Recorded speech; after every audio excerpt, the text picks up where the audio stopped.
டேய், என் ஃப்ரெண்ட் ஒருத்தன் ஆக்சிடென்ட் ஆகி அடிபட்டுருக்கடா. இப்போதான்டா போன் வந்து, நான் என்ன பண்ணுவேன்னு தெரியலடா. எனக்கு பயமா இருக்கு. ஐயோ, இப்ப என்ன செய்ய? இப்ப யாருக்காவது போன் பண்ணா சரியாகுமா? போன் பண்ணா உடனே அங்க போனடா. இப்ப என்ன பண்ண? எனக்கு ஒன்னும் ஓடலையே. ஐயோ, நான் இப்ப என்ன பண்ணுவேன்? ஐயோ, 2-3 போன் அடிச்சு பார்த்தேன், எவனுமே எடுக்கல. ஐயோ, இப்ப என்ன பண்ணணும் எனக்கே தெரியல. ஐயோ, அவனு ஒண்ணு ஆவடாது, அவனு ஒண்ணு ஆவடாது, அவனு ஒண்ணு ஆவாது, ஆவாது கடவுளே, இப்ப என்ன பண்ணு? ரொம்ப பதட்டம் ஆகாடா, கொஞ்சம் பொறுமையா கொஞ்சம் பொறுமையா யோசிச்சாலே உனக்கு இதுக்கான ஒரு நல்ல ஒரு பதில் கிடைக்கும்டா. நீ டென்ஷன் ஆயிட்டு இருந்தேன்னா நீயும் கஷ்டப்படுவா, அந்த உயிரும் கஷ்டப்பட்டுருங்க. அதனால நீ கொஞ்சம் பொறுமையா யோசிச்சேன்னா நல்ல பதில் கிடைக்கும்டா.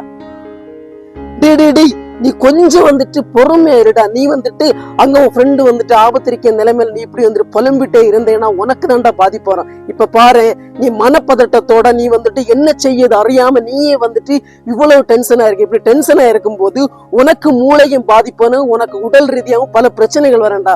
கொஞ்சம் யோசி, கொஞ்சம் பொறுமையா இருந்து எப்படி வந்துட்டு அந்த வந்துட்டு கஷ்டப்பட்டு இருக்க உயிரை வந்துட்டு எப்படி நம்ம அதுல வந்துட்டு அவனை வந்து பாதுகாக்கணும் அப்படின்னு சொல்ற சிச்சுவேஷன் யோசிக்கணும்னா கொஞ்சம் பொறுமையா இருந்து யோசி.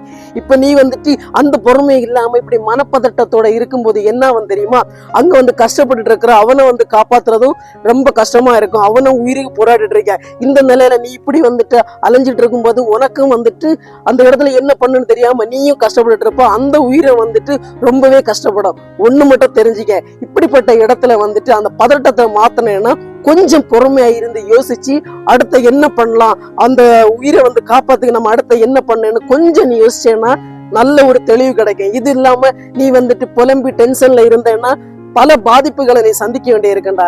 இந்த சிச்சுவேஷன் வரும்போது நம்ம எப்பவுமே கொஞ்சம் அமைதியா கொஞ்சம் பொறுமையா யோசிச்சு அடுத்த என்ன பண்ணலான்னு சொல்லிட்டு நம்ம யோசிச்சு நம்ம தேடினாலே நமக்கு நல்ல பதில் கிடைக்கும்டா.